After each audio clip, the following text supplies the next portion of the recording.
Komanda pasidalina į 2 alpinistinius ryšius. Vienas ryšys keliauja siaura ketera. Lyderis nuslysta nuo keteros, todėl antrasis alpinistas šoka į kitą keteros pusę, o abu alpinistai pakimba ant saugos virvės, tačiau skirtingose keteros pusėse. Vienas alpinistas lipa atsargiai saugos virve iki keteros, kad kitas alpinistas nesileistų žemyn. Antrasis alpinistas ramiai kaba ant saugos virvės, kad virvė nejudėtų per keterą.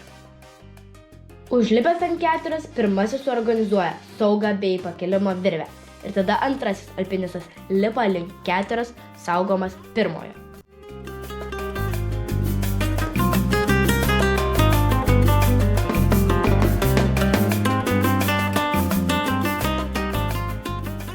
Tuo pačiu metu kitas alpinistinis ryšys lipa 2 etapų uolinimo maršrutą.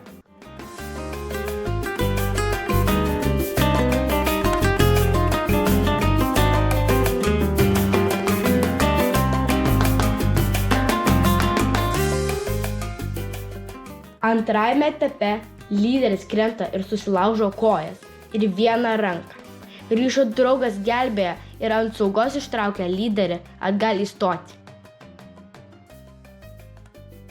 Alpinistinis ryšys nuo keteros pamato savo draugus ant uolos ir padeda nugabenti susižeidusį draugą į saugią vietą.